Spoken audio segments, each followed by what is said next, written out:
오늘 하나님의 말씀 누가복음 12장 13절부터 21절까지 말씀을 보겠습니다.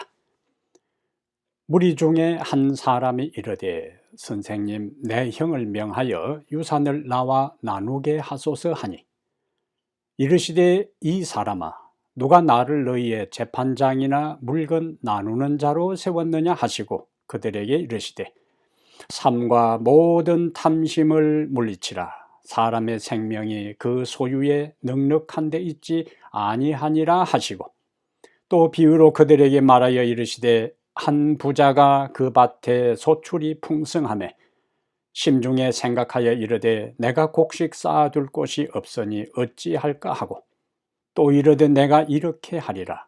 내 곡간을 헐고 더 크게 짓고 내 모든 곡식과 물건을 거기 쌓아두리라. 또 내가 내 영혼에게 이르되 영혼아, 여러 해 쓸 물건을 많이 쌓아두었으니 평안히 쉬고 먹고 마시고 즐거워하자 하리라 하되, 하나님은 이르시되 어리석은 자여, 오늘 밤에 내 영혼을 도로 찾으리니 그러면 내 준비한 것이 누구의 것이 되겠느냐 하셨으니, 자기를 위하여 재물을 쌓아두고 하나님께 대하여 부요하지 못한 자가 이와 같으니라. 아멘.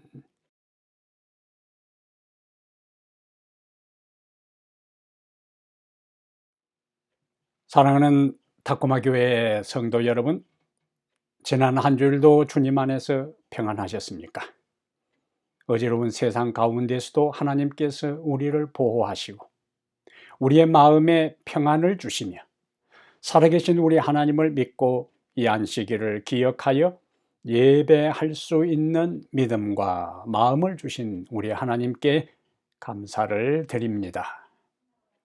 오늘은 누가복음 12장 13절부터 21절을 본문으로 해서 하나님이 인정하시는 부자가 되는 비결, 하나님이 인정하시는 부자가 되는 비결이란 제목으로 하나님 말씀을 함께 살펴보겠습니다.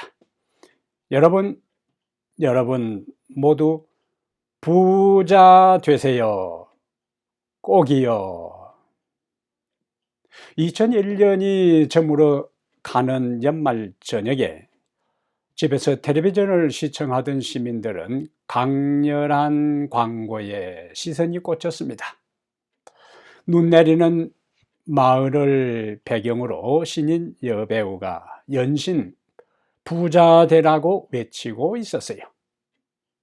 그러다가 그 끝에 가서 당신의 경제를 생각하는 빚이 카드입니다 라는 남자 성우의 목소리를 듣고 비로소 무슨 광고인지 사람들이 알 수 있었습니다. 그리고 2002년 새해 아침에 사람들이 주고받는 덕담은 평소와 같이 새해 복 많이 받으세요, 건강하세요가 아닌 너나 할 것 없이 부자 되세요로 덕담이 바뀌었습니다. 광고 카피 하나가 수천 년 이어져 온 민족 고유의 새해 인사를 송두리째 바꾸고 만 것입니다. 그리고 21세기를 살아가는 사람들의 의식에도 큰 영향을 끼치게 되었어요. 사람들의 머릿속에 돈이 얼마나 중요하게 자리 잡고 있는지 오늘 본문을 보면 알 수가 있습니다. 오늘 본문의 배경은요, 예수님에게 사람들이 서로 밟힐 정도로 수많은 청중들이 몰려들었어요. 예수님은 그 수많은 청중들에게 말씀하시기 전에 자기 곁에 가까이 있는 제자들에게 먼저 말씀을 하셨습니다. 사람들을 두려워하지 말고 말씀을 전하라. 사람 앞에서 하나님을 부인하지 말라. 너희들이 하나님의 진리를 증거할 때에 하나님의 성령께서 함께 하시면서 지혜를 주시고 힘을 주실 것이라는 말씀을 하셨습니다. 그 말씀의 내용은 중요하고 무거운 말씀이었어요.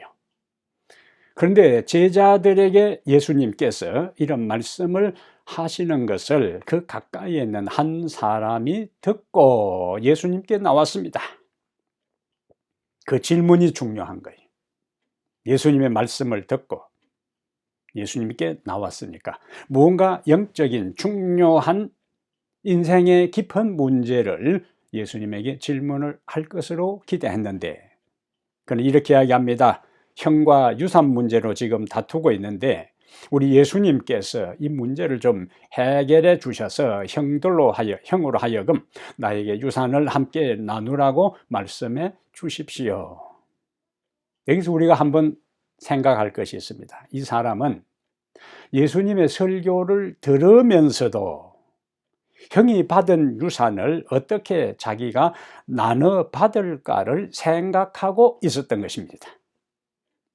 오늘 이 말씀을 듣는 여러분들도 설교를 들으면서도 수만 가지 생각을 할 수가 있어요. 왜냐하면 예수님의 말씀을 들으면서도, 그것도 가까이에서 예수님의 말씀을 들은 이 사람이 말씀이 끝나자마자 예수님께 나와서 유산 분배에 대한 질문을 했거든요. 돈은 사실상 인간 삶에 있어서 필수적인 요소이고, 그러다 보니까 모든 사람이 다 부자 되기를 원합니다.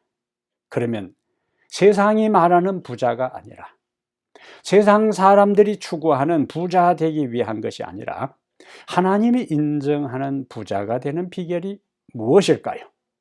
오늘 본문을 통해서 하나님이 인정하는 부자가 되는 몇 가지 비결을 살펴보겠습니다. 첫 번째는 만물이 하나님의 소유임을 인정하고 삶과 모든 탐심을 물리치라. 만물이 하나님의 소유임을 인정하고 삶과 모든 탐심을 물리치라 하는 것이 하나님이 인정하는 부자가 되는 첫 번째 비결입니다. 예수님은 누가복음 16장 13절에서 우리가 하나님을 섬기면서 동시에 재물, 만몬신입니다. 그 재물이 얼마나 강력한 영향력을 발휘하는지 하나님과 동등한 신의 반열로 사람들이 이해를 해요. 그래서 예수님도 그러한 것을 인정하고 누가복음 16장 13절에서 하나님과 동시에, 하나님을 섬기면서 동시에 재물을 섬길 수 없다라고 말씀을 하셨습니다. 사실 재물에 대한 욕심은 우리가 말씀 안에서 영적으로 성장하는 것을 방해하는 중요한 저해 요인, 방해거리가 됩니다. 예수님은 마가복음 4장 19절에서 세상의 염려와 재리의 유혹과 기타 욕심이 들어와 말씀을 막아 결실하지 못하게 된다고 말씀을 하셨어요. 그러면 대부분 우리가 나는 재물에 지금 탐욕에 사로잡혔다고 잘 생각을 하지 않아요. 잘 인정하려고 하지 않습니다. 내가 재물의 유혹과 탐욕에 빠져 있는 여부를 어떻게 알 수 있을까요? 이것은 돈이 지금 많은 사람이나 가난한 사람이나 이 질문 앞에 똑같은 원칙이 적용될 수 있습니다. 자, 다음의 질문을 우리들 자신들에게 적용해 보면은 내가 지금 탐심에 사로잡혀 있는지, 하나님 중심적인 삶을 살고 있는지를 알 수가 있습니다. 평소에 하나님보다 물질적인 것을 더 자주 생각하고 추구하는가? 나의 삶 속에 하나님을 생각하는 시간과 돈 벌고 잘 사는 것에 더 많은 생각을 갖고 있는가가 내가 하나님 중심적인 인생인가 탐욕에 사로잡힌가를 판가름할 수 있는 첫 번째 기준이 되어요. 더 좋은 차를 구입하고 더 크고 아름다운 멋있는 집을 구입하고 더 좋은 가구를 들여놓고 더 고급스러운 옷을 탐하고 하나님께 대해서 별로 생각하지 않고 하나님 말씀을 가까이 하지도 않고 기도하는 시간도 없다면 이미 그런 사람은 탐욕에 사로잡힌 사람입니다. 오염된 사람이에요. 또한 물질적 눈앞의 현세적 이익을 위하여 양심을 타협하고 하나님의 말씀과 분명한 진리를 따르지 않고 타협하는 그 사람들, 하나님의 말씀을 포기하는 사람들, 불순종하는 사람들은 이미 탐욕에 사로잡힌 사람들이에요. 하나님의 일을 하고 영혼을 구원하는 일에는 별 관심이 없고 돈 버는 일에 더 관심이 있고 열심을 내는 사람이라면 탐욕에 사로잡힌 것입니다. 자, 또 다른 예를 우리 한번 생각해 보겠어요. 갑자기 큰 돈이 생겼다 가정하는 겁니다. 그때 무엇을 제일 먼저 하고 싶은지, 우리 머릿속에 무엇이 스쳐가는지가 그 사람이 하나님 중심적인 인생을 살고 있는지, 탐욕에 사로잡힌 사람인지를 알 수가 있습니다. 갑자기 큰 돈이 생겼다, 복권에 당첨되었든지, 가족이 없는 가까운 친척이 변호사를 통해서 나에게 엄청난 유산을 물려주었든지, 자, 그렇게 생각할 때 머릿속에서 이제 그 엄청난 돈이 나에게 것이 되었다고 할 때, 아, 이제 일찍 은퇴하고 지금보다 더 좋은 집을 구입하고 지금보다 더 좋은 자동차를 구입하고 빌라 별장도 하나 사고 RV도 하나 사고 그리고 보트도 구입하고 이제는 골프 치고 세계 일주를 하면서 내 인생을 살 수 있겠구나 라는 생각이 먼저 떠올랐다면 그 사람은 탐욕에 사로잡힌 사람이, 반대로 나에게 전혀 뜻하지 않은 천문학적인 돈이 생겼다고 할 때에 먼저 머릿속에, 아, 이제 이 돈으로 각국에 나가서 수고하는 선교사들을 돕고 가난한 사람들을 돕기 위한 선교 프로젝트를 마련하고 여러 지역에 우리 하나님의 사랑을 전가하는 선교센터를 세울 수, 마음껏 주의 사업을 할 수 있겠구나 라는 생각이 먼저 머릿속에 떠오르고 상상했다면 하나님 중심적인 삶을 사는 사람이, 탐욕이 왜 문제가 될까요? 탐욕은 모든 것의 주인 되시는 그리스도의 주권, 주인 되심을 무시합니다. 부인합니다. 오늘 본문에 나오는, 비유에 나오는 이 사람은 자신이 모든 것의 소유주, 주인이라고 생각했어요. 오늘 본문의 비유 가운데 이 사람은 한 번도 하나님을 생각하지도 않고 한 번도 하나님을 언급하지 않고 반복하여 1인칭 대명사 나를 강조합니다. 오늘 본문은 내 곡간, 내 모든 곡식, 내 물건, 내 영혼이라고 말해요. 모든 물질도 나의 것, 내 운명의 주인은 나, 내 영혼의 선장은 나라는 것을 주장하고 있습니다. 그는 재물의 사용에 대해 주님께 묻지 않았어요. 그는 재물을 활용할 것에 대해 주님과 의논하지 않았습니다. 대신 내가 어떻게 할까라고 이야기한 다음에 내가 이렇게 하리라고 말합니다. 그런데 여러분, 성경은 시편 24편 1절에서 땅과 거기 충만한 것과 세계와 그 가운데 사는 사람은, 사는 자들은 다 여호와의 것이다, 모든 우주 만물과 우리 자신의 소유권은 하나님께 있습니다. 우리는 단지 그분이 우리에게 선물로 주신 것을 관리하는 청지기에 불과합니다. 그래서 모세는 신명기 8장 18절에서 그분이 재물 얻을 능을 주셨고 지혜와 건강을 주셨다고 했습니다.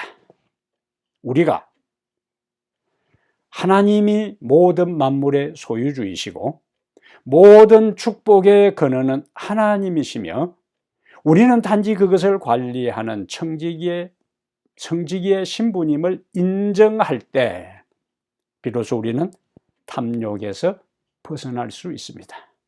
그리고 하나님이 인정하는 부자가 될 수가 있어요. 그리고 다음 단계로 나아갈 수 있습니다.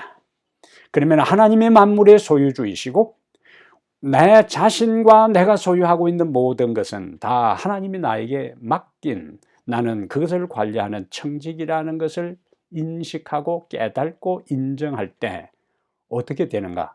하나님께 드리고 도움이 필요한 사람을 돕는 단계로 나갈 수가 있습니다. 그래서 두 번째, 하나님이 인정하는 부자가 되는 비결은 하나님께 드리고 도움이 필요한 사람을 도우라. 이것이 두 번째 비결이에요. 자, 오늘 본문 비유 속에 나오는 부자는 소출이 풍성해졌어요. 자, 마음에 생각합니다. 그럼 어떤 생각을 해야 되는가? 이렇게 하나님께서 나에게 풍성한 소출을 주었으니까 이제 하나님께 바치고 고아와 과부와 나그네와 가난한 사람을 돕기 위해서 하나님께서 이렇게 나에게 많은 축복을 주셨구나, 이렇게 계획해야 맞습니다. 그런데 심중에 생각하여 이르되 곡식 쌓아둘 것이 없으니, 뭐라고 이야기하는가? 곡간을 헐고, 지금 작은 창고가 너무 비좁아서 지 엄청난 소출을 다 저장할 수 없다 판단하고 곡간을 헐고 더 크게 짓고 내 모든 곡식과 물건을 거기 쌓아두리라. 그러면서 평안히 쉬고 먹고 마시고 즐거워할 계획을 세웁니다. 그러나 하나님에 대한 생각도 없었고, 그는 자기 주변에 가난하고 도움이 필요한 사람을 도울 생각을 심중에 하지 않았습니다. 자신의 행복만을 위해서, 자신의 즐거움만을 위해서 창고를 더 헐고 큰 창고를 짓고 그곳에 잔뜩 쌓아놓고 먹고 마시고 즐기면서 자신의 인생을 살 것만을 계획했습니다. 성경은 물론 물질을 정죄하지 않습니다. 부자 되는 것을 죄악시하지 않습니다. 물질 자체가 문제가 아니라 그 물질을 무슨 목적으로 누구를 위하여 사느냐가 더 중요하다는 것을 성경은 우리에게 가르치고 있어요. 성경에 부자들이 많이 등장합니다. 욥도 동방의 부자였어요. 근데 욥이 고난 당할 때 간증을 보면은 그는 자신의 부함을, 물질을 자신과 가족들만을 위해 사용하지 않았습니다. 그는 가난한 사람, 과부, 고아, 나그네를 위해서 그는 자신에게 주어진 하나님의 물질적인 축복을 사용했다고 했어요. 아브라함도 부자였고 이삭도 부자였고 야곱도 부자였어요. 신약에 와서 예수님과 관계해서 니고데모와 아리마대 요셉은 부자였습니다. 예수님이 십자가에 돌아가시고 난 다음에 연약한 제자들이 할 수 없는 일들을 이 니고데모, 권력자인 니고데모와 아리마대 요셉, 부자 아리마대 요셉은 자신이 가지고 있는 재물을 예수님의 장례식을 하는데 사용했고, 예수님이 부활하신 다음에 비로소 그들이 자신의 신앙에 결단을 내려 자신의 전 재산을 주의 사업에 바친 것을 볼 수가 있습니다. 가난한 제자들이 할 수 없는 일을 자신들이 나서야 할 때에 자신들의 물질을 아낌없이 바쳤어요. 하나님께 드렸던 것입니다. 그렇다면 주님이 비유에서 말씀하신 마지막에 예수님께서 여기 21절에 자기를 위하여 재물을 쌓아두고 하나님께 부요하지 못한 자가 이와 같다고 했는데, 하나님께 부요한 자는 무엇을 의미할까요? 예수님이 하신 말씀에 힌트를 얻으면 자기를 위해 재물을 쌓아두는 자가 아니라 하나님의 영광을 위해 도움이 필요한 곳과 필요한 사람들을 위해 사용하는 사람이 하나님께 부요한 사람이에요. 이기적 목적이 아니라 이타적 목적으로 사용하고, 악한 목적이 아니라 선한 목적으로 자신의 주어진 하나님의 선물, 풍성한 물질을 사용할 때 하나님은 그 사람을 하나님께 부요한 사람이라고 인정해 주는 것입니다. 그리고 주의 사업을 위해, 주의 사업에 필요한 사람을 위해 물질을 사용하는 것을 예수님은 하늘의 보물을 쌓아두는 것이라고 했어요. 마태복음 6장 19절부터 21절에 그 말씀을 하신 것입니다. 고린도전서 10장 31절에 그런즉 너희가 먹든지 마시든지 무엇을 하든지 다 하나님의 영광을 위하여 하라. 우리는 먹는 것도 하나님의 영광을 위하여, 마시는 것도 하나님의 영광을 위하여, 오늘 본문과 연결되는 재물을 사용하는 것도 하나님의 영광을 위해 사용해야 합니다. 이러한 사람이 바로 하나님께 부요한 사람이요. 히브리 13장 16절에는 중요한 말씀이 있어요. 히브리 13장 16절에 오직 선을 행함과 서로 나누어 주기를 잊지 말라. 하나님은 이 같은 제사를 기뻐하시느니라. 여기에 선을 행하고 서로 나누어 주는 것을 하나님은 하나님께 드리는 제사, 예배라고 이야기했고, 그것을 하나님은 기뻐하신다고요. 다른 사람들에게 선을 행하고 내가 가지고 있는 것을 나누는 삶 자체를 성경은 예배라고 했고, 그러한 예배를 드리는 자를 하나님은 기뻐하신다고요. 그러므로 여러분, 하나님이 기뻐하시는, 하나님이 인정하시는 부자 되는 두 번째 비결은 하나님께 드리고 자신만을 위해 사용하는 것이 아니라 도움이 필요한 사람에게 베풀고 나누는 것이 하나님이 인정하는 참된 부자, 하나님께 부여하고 하늘의 보화를 쌓는 사람이라고 했습니다. 자, 그러면 세 번째, 하나님이 인정하는 부자는 어떤 특징을 가지고 있을까요? 어떻게 해야 할까요? 세 번째는 영원을 위하여 준비하라. 영원을 위하여 준비하라. 오늘 본문 20절, 21절에 보면은 하나님은 이르시되, 자, 이 부자가 자신을 위하여 재물을 쌓아두고 다른 사람과 하나님께 전혀 바치지 않고 창고를 헐고 차곡차곡 쌓아놓고 이제 나는 내 인생 먹고 마시고 즐기고 골프 치고 명품 쇼핑하고 해외여행하고 이렇게 살리라 하고 했을 때 20절에 하나님은 이렇게 말씀합니다. 하나님은 이르시되 어리석은 자여. 하나님이 판단하고 평가하는 지혜의 기준, 평가의 기준은 다르지요. 이 사람은 자기를 위해서는 아주 지혜롭게 설계하고 계획했습니다. 다른 사람이 부러워할 정도의 철저한 재테크 끝에 자신의 인생의 미래를 조기 은퇴하고 살 수 있는 준비를 확실하게 했습니다. 모든 사람이 인정하는 지혜로운 자였어요. 그런데 하나님은 어리석은 자여. 하나님의 평가와 사람들의 평가가 다름을 알 수가 있습니다. 어리석은 자여, 오늘 밤에 내 영혼을 도로 찾으리니 그러면 내 준비한 것이 누구의 것이 되겠느냐라고 말씀을 하셨어요. 부자는 풍성한 소출을 주체하지 못하고 나눠주는 대신에 작은 창고를 헐고 더 큰 창고를 지어 보관했어요. 이 사람은 이미 좋은 집도 차도 다 마련되었습니다. 별장도 있습니다. RV도 있고 보트도 있습니다.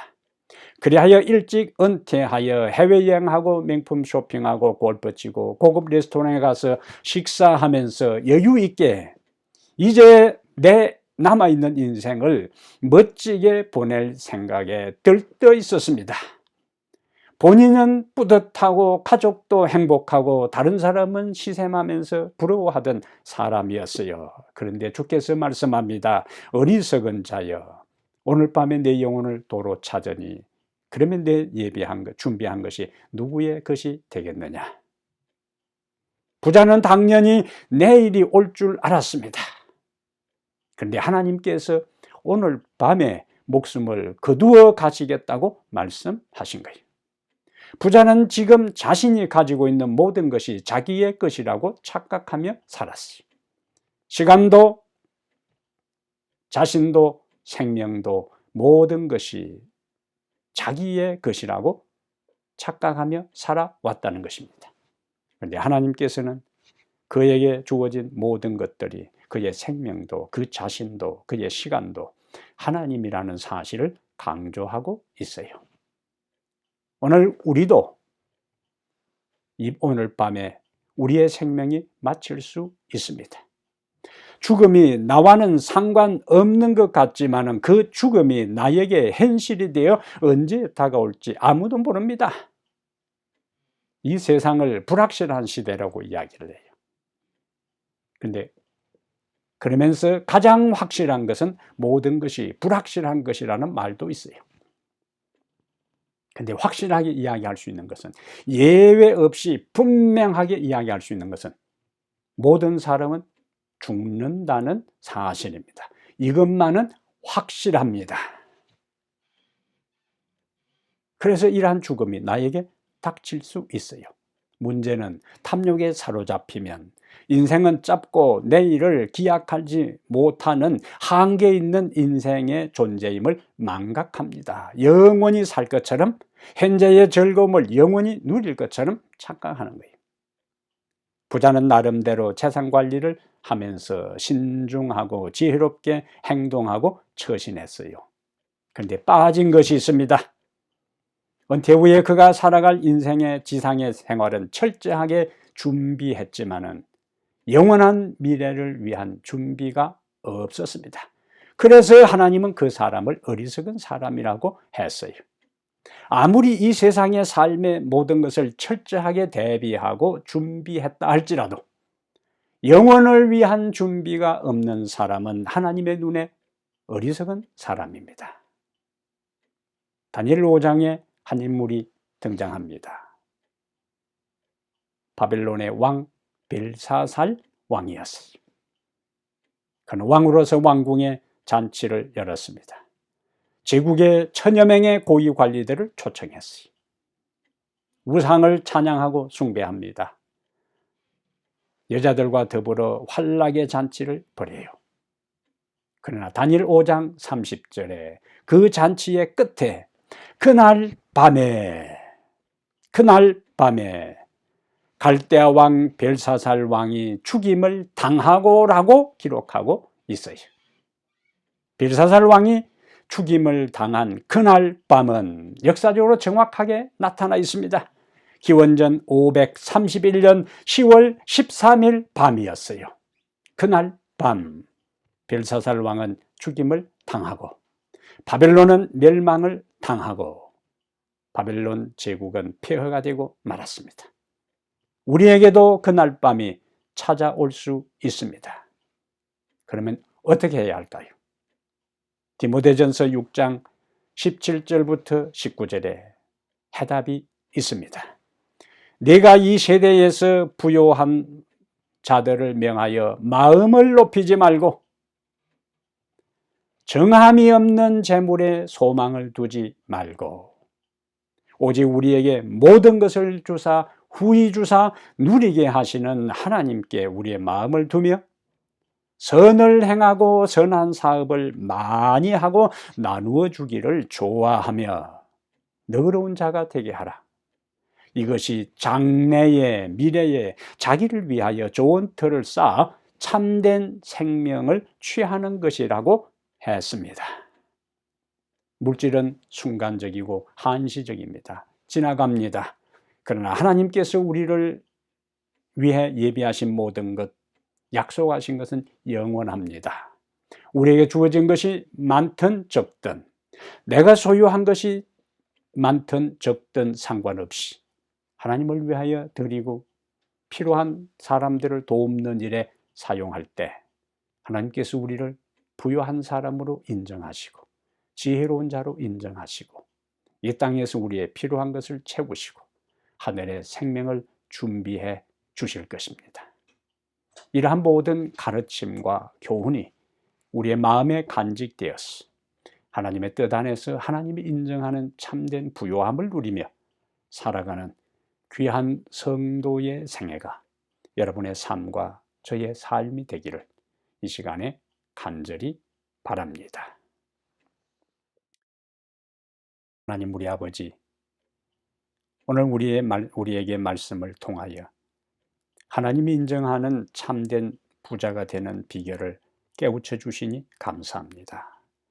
우리가 소유하고 누리는 모든 것의 주인이 하나님이심을 인정하게 하옵소서.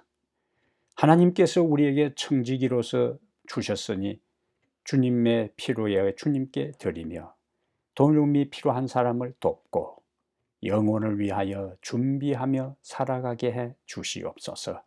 그리하여 어리석은 사람이 아니라 지혜로운 자로서 그날 하나님 앞에 서게 해 주옵소서. 예수님 이름으로 기도합니다. 아멘.